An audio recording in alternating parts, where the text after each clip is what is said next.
और अब बात उत्तर प्रदेश के सियासी संग्राम की। 2027 के यूपी विधानसभा चुनाव में क्या महिला वोटर सबसे बड़ी गेम चेंजर बनने वाली हैं?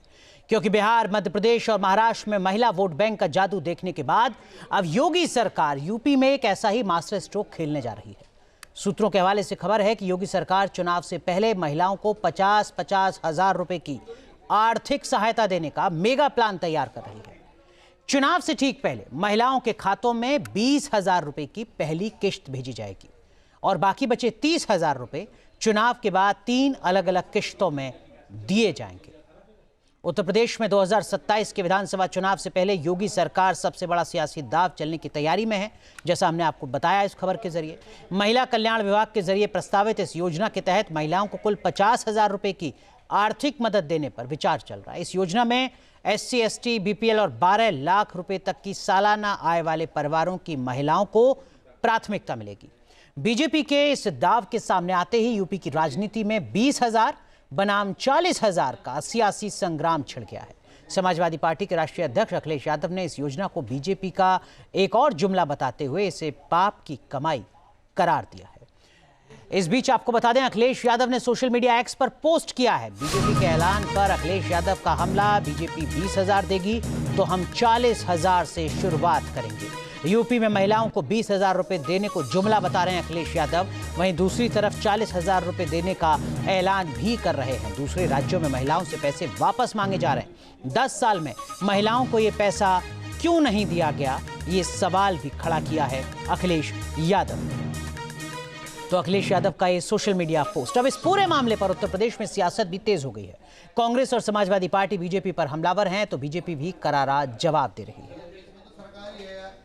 महिला सशक्तिकरण, महिला सम्मान के लिए, हमेशा नारी शक्ति के लिए आगे बढ़ाने के लिए, स्वरोजगार के लिए, उनको आगे बढ़ाने के लिए हम लोगों ने बहुत काम किए हैं आदरणीय मोदी सरकार ने। और उसी क्रम में तमाम योजनाएं हैं जो पाइपलाइन में हैं, जिससे कि हम कैसे और बेहतर कर सकते हैं। हर राज्य में, पूरे देश के कोने कोने में हमारी जो माताएं बहनें हैं, उनको सशक्त करने के लिए, उनको रोजगार देने के लिए, उनको अपने आत्मनिर्भर करने के लिए, तो ये योजनाओं में एक ऐसी योजना की प्लानिंग तो हमारे यहाँ चलती रहती हैं। तो अब ये कब एग्जीक्यूट करेंगे, क्या होगा, ये चीज़ें आपके सामने तब आ जाएंगी जब सरकार से कोई चीज़ें बनकर सामने आएंगी, वो सामने आएंगी। लेकिन हम जो विपक्ष कह रहा है, हम उसको बताना चाहते हैं कि हमने महिला सम्मान के लिए भी काम किया है, महिला सशक्तिकरण के लिए भी काम किया है और उनको स्वरोजगार के लिए भी घर घर काम देने का काम किया है। उनको महिलाओं को सशक्त किया है, आत्मनिर्भर किया है हमने देश की महिलाओं को। आपने क्या किया है आप बता दीजिए ना, आपसे बताया करें जब आप जाया कीजिए, उनसे पूछिए कि आपने क्या किया है, आप बता दीजिए। भारतीय जनता पार्टी अपने 10 साल के कार्यकाल में उत्तर प्रदेश की महिलाओं को फ्री गैस का सिलेंडर होली दिवाली तक नहीं दे पाई। आज जो भ्रष्टाचार से ग्रसित पार्टी है, जो प्रभु श्री राम के चढ़ावे में चोरी करने वाली पार्टी है, वो आज एक बार फिर से महिलाओं को जुमला दे रही है। वास्तविकता ये है कि इस बार चुनाव में हार साफ साफ दिख रही है भारतीय जनता पार्टी को, और इसी कारण वो सिर्फ और सिर्फ पैसे का इस्तेमाल करके अपने लिए वोट इकट्ठा करने का जुगाड़ कर रही है। तो देखिए, आपने जो राजनीतिक रिएक्शन है वो यहाँ पर सुने, लेकिन ऐसा पहली बार नहीं हो रहा है कि कोई राज्य सरकार महिलाओं के खाते में इस तरीके से कैश ट्रांसफर को लेकर बड़ा ऐलान कर रही हो या उस पर विचार कर रही हो, या महिलाओं को ध्यान में रखकर इस तरीके की कोई योजना बनाई जा रही हो। जैसा कि हमने आपको शुरुआत में ही बताया कि कई ऐसे राज्य हैं जहाँ पर भारतीय जनता पार्टी की जीत का आधार महिला केंद्रित योजना या महिलाओं के खाते में पैसा ट्रांसफर करना ही बताया जाता है, जिसमें मध्य प्रदेश, महाराष्ट्र, उड़ीसा, छत्तीसगढ़, हरियाणा और हाल ही में बिहार जहां चुनाव हुआ है वो भी शामिल है। लेकिन इसका मतलब ये भी नहीं है कि सिर्फ भारतीय जनता पार्टी शासित जो राज्य हैं वहीं पर इस तरीके की योजनाएं चली हैं और सिर्फ बीजेपी को ही इस तरीके की योजनाओं का फायदा हुआ है। कई राज्य ऐसे हैं जहां पर भारतीय जनता पार्टी सत्ता में नहीं रही, लेकिन वहां पर भी इस तरीके की योजनाएं शुरू की गई, जिसमें झारखंड मैया सम्मान योजना, कर्नाटक गृह लक्ष्मी योजना, वहां कांग्रेस सत्ता में है, पश्चिम बंगाल में लक्ष्मी भंडार योजना का ऐलान 2022-21 के विधानसभा चुनाव में किया गया था टीएमसी की तरफ से। पंजाब में आम आदमी पार्टी की तरफ से 2022 के विधानसभा चुनाव में महिलाओं को 1,000 रुपए हर महीने देने का वादा किया गया था। हिमाचल प्रदेश में कांग्रेस ने 2022 के विधानसभा चुनाव में महिलाओं को 1,500 रुपए महीना देने का ऐलान किया था और तमिलनाडु में 2021 के ही चुनाव में वहां की सरकार ने 1,000 रुपए, डीएमके की सरकार ने महिलाओं को 1,000 रुपए देने का ऐलान किया था। तो इस मोर्चे पर भारतीय जनता पार्टी और विपक्षी दलों के बीच में जो अंतर है वो बहुत ज्यादा नजर नहीं आता है, लेकिन देश का सबसे बड़ा सूबा है उत्तर प्रदेश, अगले साल विधानसभा का चुनाव होना है। ऐसे में यहां सबसे बड़ी रकम का ऐलान जिस पर विचार किया जा रहा है वो अपने आप में राजनीतिक समीकरण को किस तरीके से प्रभावित करेगी, ये देखना होगा। खबरें आ रही हैं कि उत्तर प्रदेश सरकार महिलाओं के खाते में 50,000 रुपए देने पर प्लान बना रही है। वहीं अखिलेश यादव ने पलटवार किया है, सियासी पलटवार, ये कहते हुए कि वो अगर 20,000 रुपए देंगे शुरुआत में तो हम 40,000 रुपए देंगे। हमारे साथ एक खास पैनल जुड़ेगा इस मुद्दे पर बात करने के लिए। गुलाम अली खटाना साहब हमारे साथ जुड़ चुके हैं, आप सांसद हैं भारतीय जनता पार्टी के। खटाना साहब, क्या बीजेपी के लिए जीत का आधार यही है कि महिलाओं के खाते में पैसे ट्रांसफर कर दो?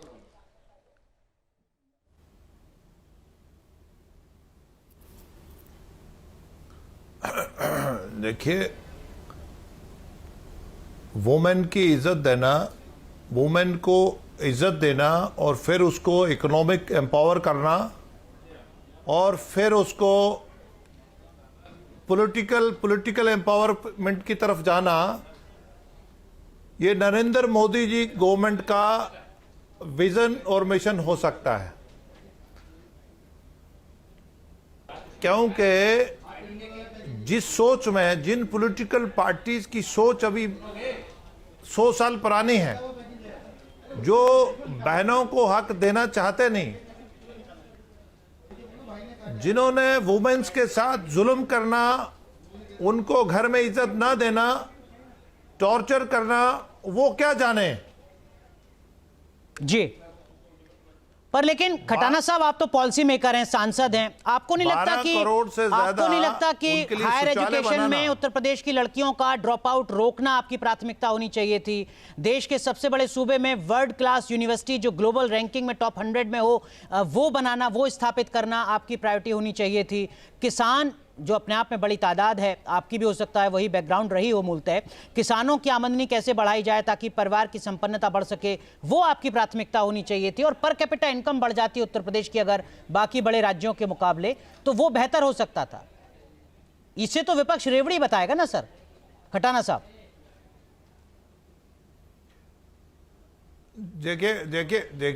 देखिए, आप बिल्कुल आप ठीक कह रहे हैं, बट जिनकी प्रायोरिटी में वुमेन्स का हो ही नहीं, जो वुमेन्स को रिजर्वेशंस का रोड़ा अटकाते हूं, जो वुमेन्स का इज्जत न दे पाए हूं, वो वुमेन्स की अगर मोदी जी उनकी स्कीम्स के उज्ज्वला से लेकर बेटी बचाओ से लेकर आज वुमेन्स, हमारी बहनें किस तरह इज्जत से, शान से शहरों में अपना रोजगार कमाती हैं, रात को देर आए तक अपनी हिफाजत महसूस करती है, पूरा एनवायरनमेंट है।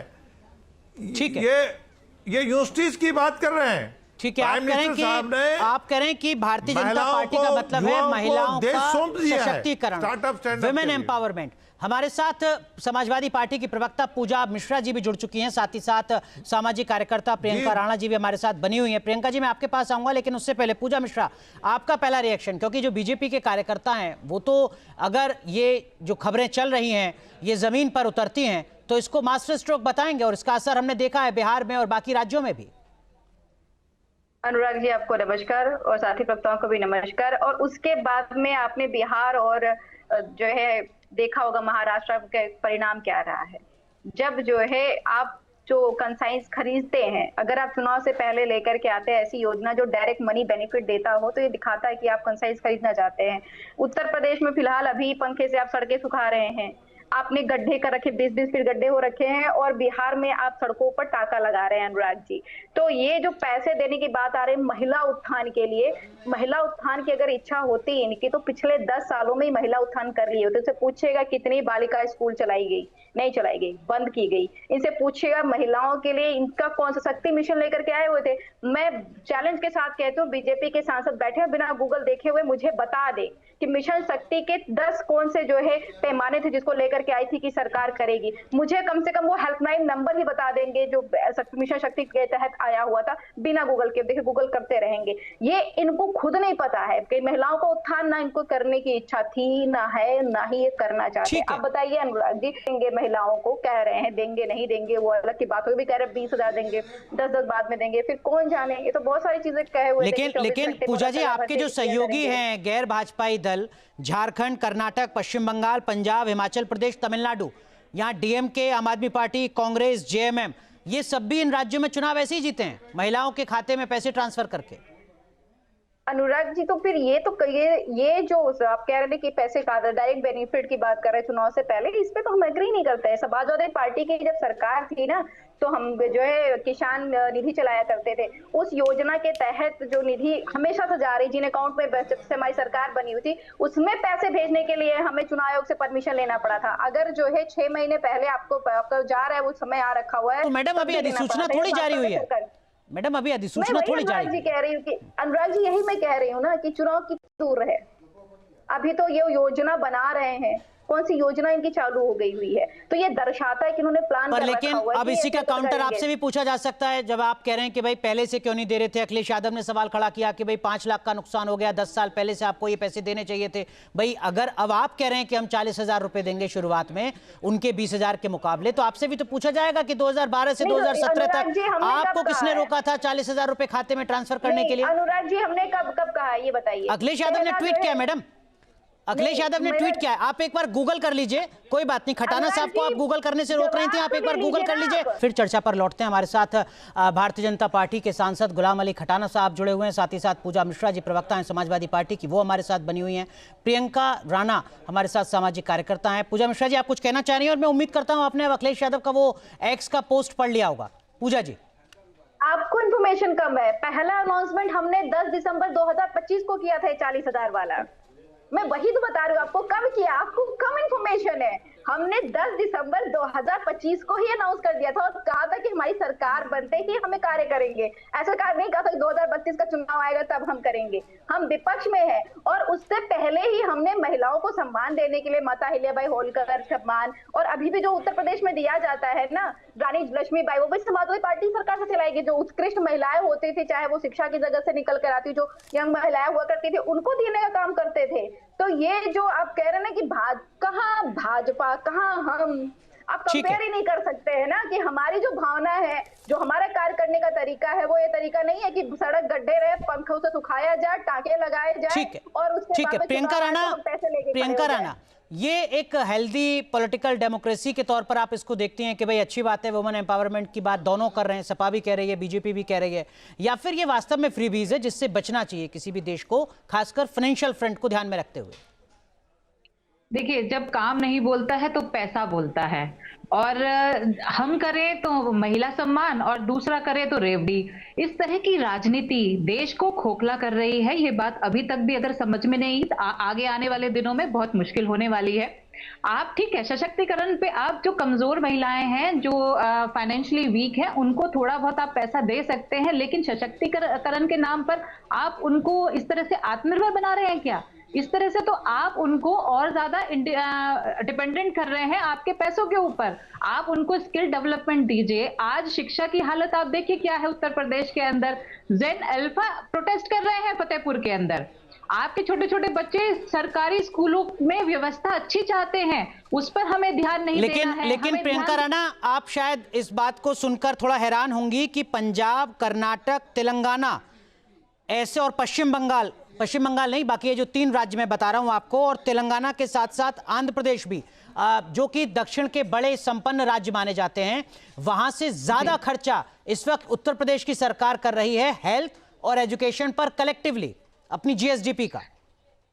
अनुराग जी, देखिए, मैं पूरे देश की बात कर रही हूं। अगर आप ज्यादा भी कर रहे हैं तो इसका मतलब ये नहीं होता है कि आप 50,000 रुपए महिलाओं को दे दें।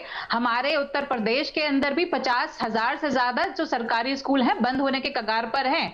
उनकी स्थिति देख लीजिए, हॉस्पिटल की हालत देख लीजिए जो सरकारी है, प्राइवेटाइजेशन की ओर हम जा रहे हैं।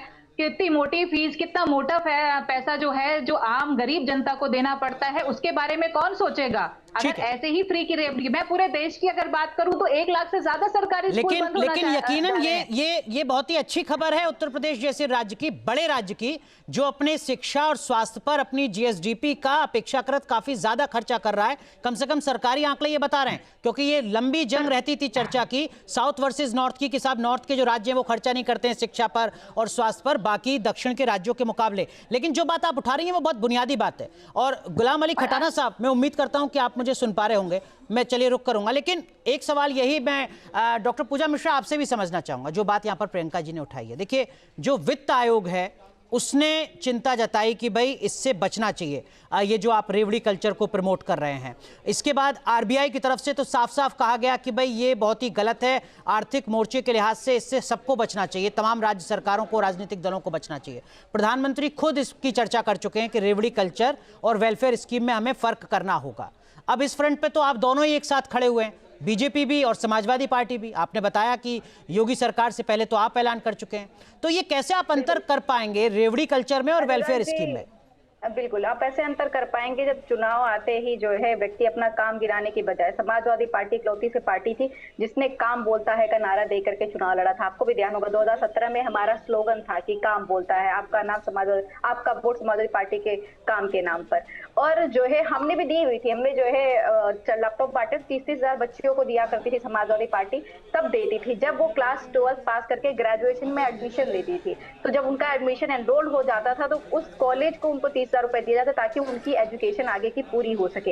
ये वेलफेयर स्कीम है ताकि बच्चे की पढ़ाई ना रुके, वो पढ़ करके वो काबिल बन सके। बिल्कुल आप सही कह रही हैं डॉक्टर मिश्रा, लेकिन जब आप कहती हैं कि भाई हम वुमेन एम्पावरमेंट पर हमेशा फोकस्ड रहे, तो आपको याद होगा 2017 के चुनाव में जो सबसे बड़ा मुद्दा जिसने आपकी मुश्किलें बढ़ाई, उनमें क्राइम अगेंस्ट वुमेन भी था।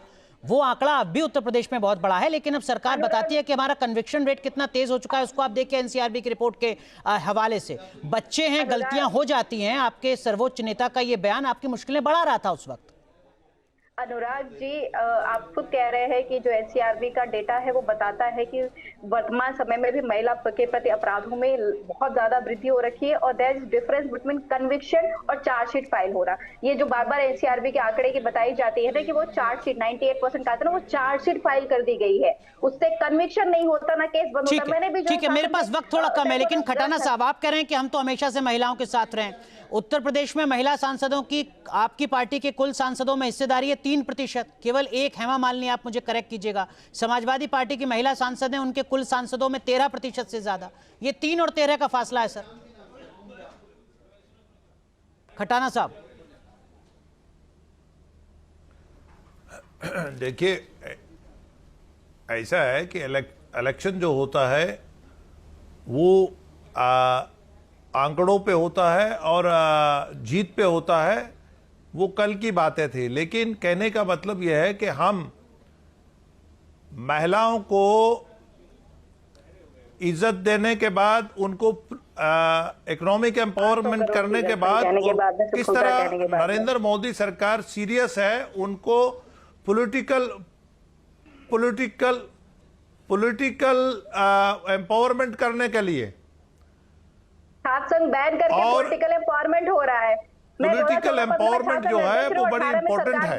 18 से बंद है उत्तर प्रदेश में शासन, कैसे पॉलिटिकल आप एम्पावरमेंट कर रहे हैं? 20 सेकंड। दोनों पॉलिटिकल पार्टी ईमानदार हैं, अच्छी बात है, या सिर्फ नूरा कुश्ती है? सब कुछ चुनाव को ध्यान में रखकर। जी, हाथी के दांत खाने के और दिखाने के, और बातें बड़ी बड़ी, लेकिन जमीनी स्तर पर जब काम देखा जाए तो बिल्कुल जीरो होता है। हमारी बहन बोल रही थी, मैं बोल नहीं रहा हूं। लेकिन आरक्षण के नाम पर जब आपको स्टेट पर आता है तब इनको जीत दिखाई देती है। मैं माफी चाहूंगा, वक्त खत्म हो चुका है। बहुत बहुत शुक्रिया। आपने जो रोड़े अटकाए हैं वो आपको मालूम है। ठीक है खटाना साहब, अभी तो सिलसिला शुरू हुआ है, पूरा जो घमासान है उत्तर प्रदेश का वो देखने को मिलेगा। बहुत बहुत शुक्रिया आप तीनों का जुड़ने के लिए, जरूरी मुद्दे पर अपना पक्ष रखने के लिए।